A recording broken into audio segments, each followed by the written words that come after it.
I even asked my son, who did not know what a cassette tape was.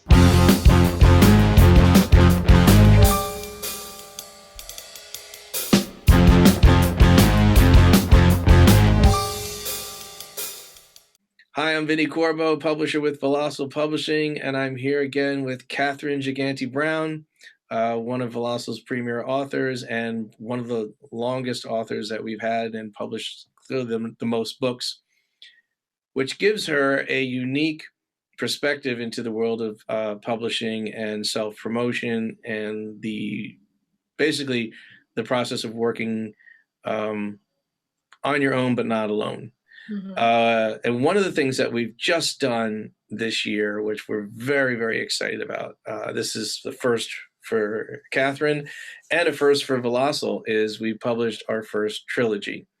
Tell us about how this started, what the process is, fill us in on it's a big undertaking to do a trilogy. It is, but I didn't know I was writing a trilogy in the beginning.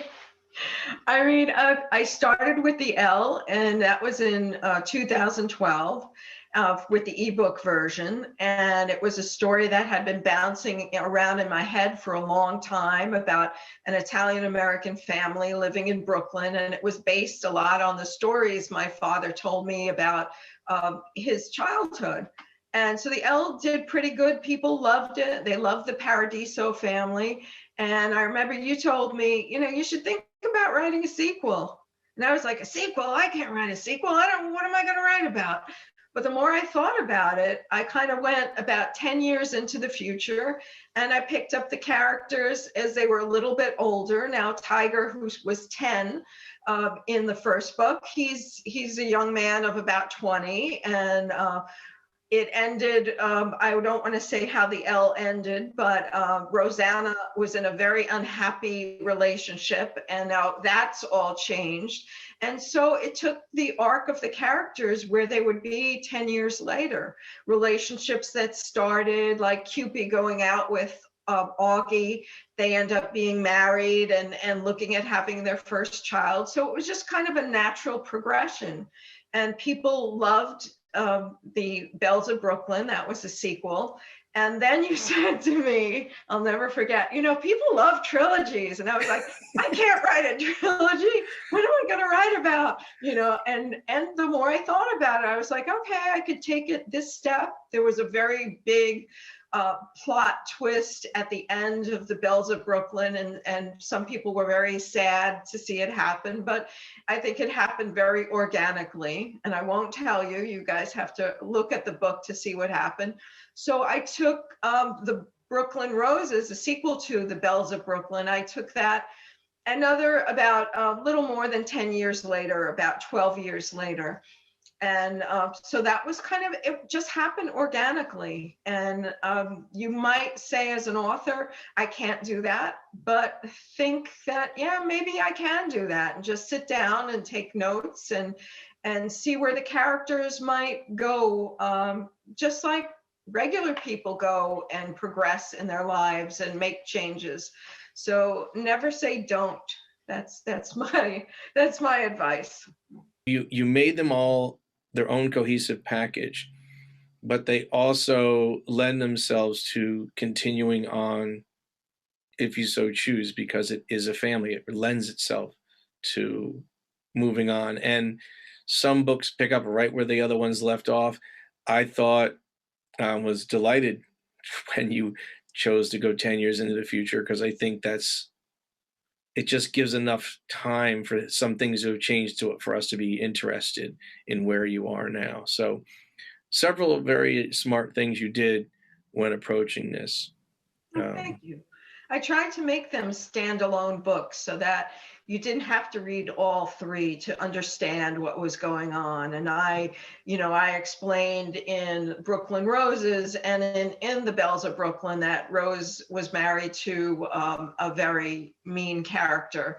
And I tell enough about it so that people don't feel lost, but it doesn't really give much away. And I hope that people will go look at the previous books, but I try to make them stand alone. And I also approach chapters almost like pieces of individual short stories that they could also stand alone, on their own, and that they could be strong that way. And that's something I think other authors should consider. Sometimes you think, well, I'm just going to write one book. It's like anything. You can do better the next time. You kind of like the process, and you start jamming them out. I'm working with a new author right now. We just did his book, and I mean, we got the paperback out, and we're getting the ebook out right now, and he's already, a third into the second book. He's got and his focus, with working with me has gotten more. His focus has gotten more focused, meaning that he started out going, well, here's just a bunch of stuff all together. And I'm saying, well, let's divide this out and make it more specific. And then if you could use this in the second book, well, yeah, you might want to do a second book and make them more specific. So I think the key here is, if you're, especially in nonfiction storytelling, is to wrap it up, but leave it open-ended so that you can turn it into a sequel or a trilogy or even a series. A.R. Bauman is going down that path big time. She has a character, and she was just writing books about this character, but I said these need to be branded by this character, just like James Bond books. This character has all these adventures and could be read in any order as single detective stories. So hers aren't going to be a trilogy. Hers will eventually be a series if she can keep her pace up. But you're the first. Another great one. And also Bob Buchanan. I mean, The Lunch was a really interesting book. It was a love story that went back and forth through time. And he's working on the sequel now. And I keep telling him, he's like, would you edit it? I'm like, yeah, bring it on. It's really fun to work on projects like his. And even his Call Bearer books are fascinating, because he really has a gift. And he's, yeah. You've been a writer professionally now for, I know you're only about 30, 32 years old. So yeah, for a while now. I don't know how many people 30 years old are dyeing their hair gray, but congratulations. That's wonderful. But you have so much professional writing experience that there is a consistency to your writing. It's not like, I can't say that one book is better than another. I think you've found your groove already, and you've done this sort of serious novel storytelling, but then you've also done the young readers with Different Drummer and Better Than Sisters.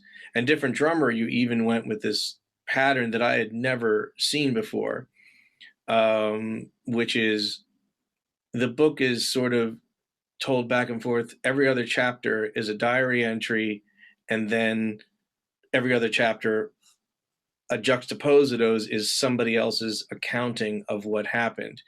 Right. Which at first you're just like, well, here's a headache I just bought. But right, in description, it sounds like, oh, this is a nightmare. But no, it's brilliantly flows together. It's something that I feel writing classes should have this book and should study it and look at how, like, this is just a really, really clever way of storytelling, almost to the point like, yeah, I've done that other kind of storytelling. Let me now try to do something that, I mean, it's a crazy idea that you got to work. Thank you. It was a challenge, though, because every chapter had to move the story along. So when you had Kara doing her diary entry, and then you had somebody commenting on her and on something she might have described, but they see it a little differently, but each one had to move the story along. And I almost painted myself into a corner at times. It was really hard to do. And then I'm always challenging myself, like the Bells of Brooklyn. Every chapter had a bell in it. Yeah. Like either it was a church bell or somebody rang the doorbell or something like that. So I always challenge. You're giving away the Easter eggs. You realize that. Yeah. So in creativity, we call those Easter eggs, and Easter eggs are things that the artist will hide to be discovered later. They're only there for the people that are really into your stuff. So that's what I mean. And it's this feeling of discovery, and Easter eggs allow people to attach. So when somebody figures out that, there's bells and everything. So it's very important to put them in there. I'm not going to give this one away, and I'm not going to let you give this away, but there's an amazing Easter egg in Brooklyn Roses. Go find it. I tell it in the end. I tell it, but astute people would get it. Gardeners, we'll put it that way. That's all I will say.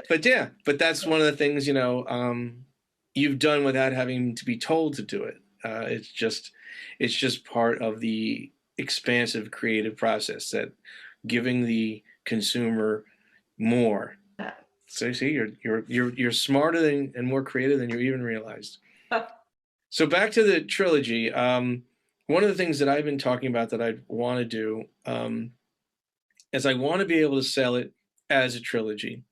And I started looking into packaging, and we really only have one of two choices. One would be to do all three as hardcovers inside a box that, you slide them in the box, and the box holds them together. Or you do it for three soft covers that fit in there. And then the option of having something extra put in there. The L Trilogy recipe section could be a small pamphlet of something like that. Some kind of higher perceived value where somebody would be willing, even if they already bought one of the books, or they bought a book read and they wanted to give it as a gift to somebody. Right. I know some people have given them to friends or family members, the trilogy as a gift, just all together with a little ribbon. And that's a really cool idea. This is like the first crown jewel of this company. I mean, how long have we been in business now? I mean, it's got to be over 10 years now, at least close to it. Yeah, I'm thinking probably 2010 or so, maybe before, because the L was 2012, the ebook. Right. So we're 10, 12 years now.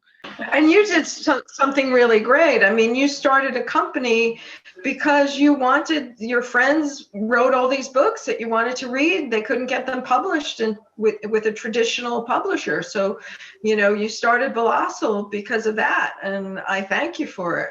Working with you and Volossal, you just, you give so much say to the authors. I mean, I have input on the cover, I have the input on the interior. You give so much choice, and because it's truly a partnership, and I really appreciate that. I know I wouldn't get that from a big publisher. So with the trilogy, we worked together designing the covers, and we tried to make them all cohesive, meaning that they're all sort of in the same color palette, tone palette. They look like they belong together. Yeah, they all have a kind of sepia in them. Brooklyn Roses does have a little color, like the rose itself on the cover is the only thing of color, but they all kind of they look like they belong together. Yeah, and that's an important thing. Let's talk about some of your other covers. You had the idea to appropriate, and if people don't know what appropriation is, appropriation is an art school term where you take an existing piece of art and you restyle it a new way, paying homage to that, but presenting it in a new way. So you did that. Explain that. Right. So for Different Drummer, I wanted to kind of recreate the feel of the first Elvis Presley album. So we appropriated that with Different Drummer. And I remember you searched really hard to get a typeface on the cover that was really, really close to the Elvis Presley and the Clash. And in the background was a black and white photograph, which we used a model who was she had a drumstick. And she was actually writing in the journal, like the first few lines of Different Drummer. I had to degrade the hell out of that photograph. I took that with my good camera with good lighting, and realized it's not, it looks too nice. When you look at the Elvis Presley cover, the Clash cover, they're very black and white, grainy photos because they were photographed in low light. So I had to degrade it, stress it, and grain it up to get it to be in the same, so it looks the same. And then I also sampled the coloring from the other albums. And then let's talk about the cover of Better Than Sisters. So you said, I'd like to use some of the elements of things from within the book. Let's use something about the cigar. Let's use something about the cassette. I was like, okay. And you said, and I want it to be kind of girly, something feminine. You said that a lot of your friends who had read the book and said, this one feels like the book. Well, I think the people that I looked at, I even asked my son, who did not know what a cassette tape was, probably, but I asked my friend Abby. I always ask her input because she's a good reader and she reads a lot of books. And I think it just resonated because I don't know, it being pink, and in that era in the 70s, it was like all very girly pink stuff, especially like, little fuzzy diaries that you would have. Yeah. And I think it just resonated, the color, the tape, and just kind of like a little melange of different things, the cigar band. It almost looks fuzzy. I put this like texture in there that kind of gives it a fuzzy feeling, like it could be. What's the next Cathy Brown joint that's coming? Well, I've been working on a piece that is based on a journal that I kept 27 years ago when I went to Guatemala in 1993. And so I've been kind of fictionalizing it and writing it like a journal. I guess it's closest to Different Drummer than anything I've written. And I'm fictionalizing it and changing the names. But I just think it's really interesting because it's about people at the beginning of their relationship who are starting a relationship who might not even last through this vacation, and falling in love with a country, like a third world country that is really rough. And in 1993, Guatemala was kind of finishing up their civil war. It technically ended in 1996. So it's just multifaceted. It's kind of like a travelogue and a love story. I think it's going to say a love story on the cover because that's kind of my market. It's a love story for a couple, and it's also a love story falling in love with a country. So that's my next project, and it's gonna drive you crazy because there's a lot of foreign words in it. Is there any upcoming things you're doing publicity-wise? I haven't been doing any readings. I was doing Zoom readings, and I was thinking of a Valentine's Day themed reading, but I don't think I don't think there's anything in there in Brooklyn Roses like that'll fit that. But I might do some more Zoom readings, so you could look on the Brooklyn Roses Facebook page and follow us, and then you'll be alerted to things like this.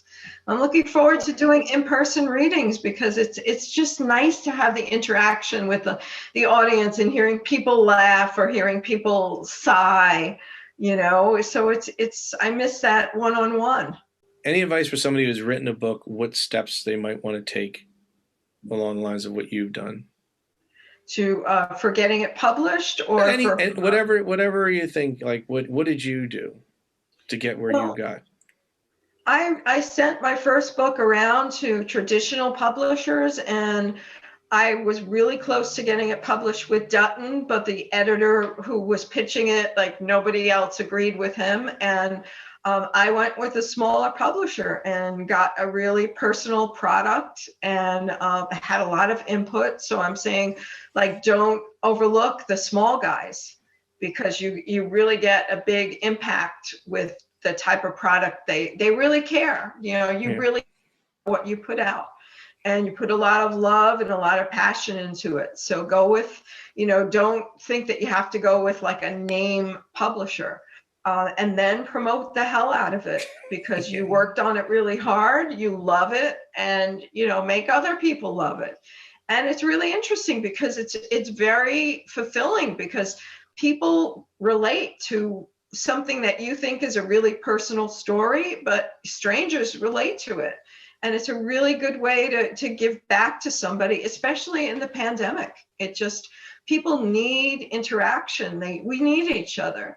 And one way that you do that is reading, you escape to different worlds, and writing, you just share your thoughts. And it's really amazing when people relate to it. I don't even want to say your books are romance books, because they're not even close. But they have a romantic element. Do you consider yourself a romantic kind of person? So I don't think of myself as a romance writer, but I think love is a big part in everyone's life, and I think I write a lot about different aspects of love, from family love to parental love. Somebody described a mother's love as being like really fierce, and I think it is. And so I write about that in my poetry and in my novels too. Speaking of your poetry, are we ever going to see a poetry book? I don't know. I mean, I love writing poetry, and I participate in readings. Actually, tonight there's a reading at Ken Siegelman's Brooklyn Poetry Outreach, and I do that every month. But I don't know, poetry doesn't really sell, but I'm thinking it's doomed. I'm saying so. I know, but Amanda Gorman has changed that. I mean, who thought there would be poetry in the Super Bowl? I mean, it's like, yeah. Wow. It's amazing. So maybe that will change, but I don't know about a poetry book. Never count on a poetry book to sell. No. But it doesn't mean you shouldn't do it. Well, I've tried to. I have two collections. One of poetry about 9/11, kind of like right before, during, and after. And then I also have a collection that I call the Breast Cancer Suite, about being going through breast cancer. And they're both like I hate to say it, but they're downers. Yeah, really. It's not uplifting, but it's stuff that we go through. It's stuff that people, exactly. I mean, this is going to be like the 20-year anniversary of 9/11. Is it 20? I thought it was 10. I'm old. Yeah. I'm old. Yeah, it's going to be 20 years.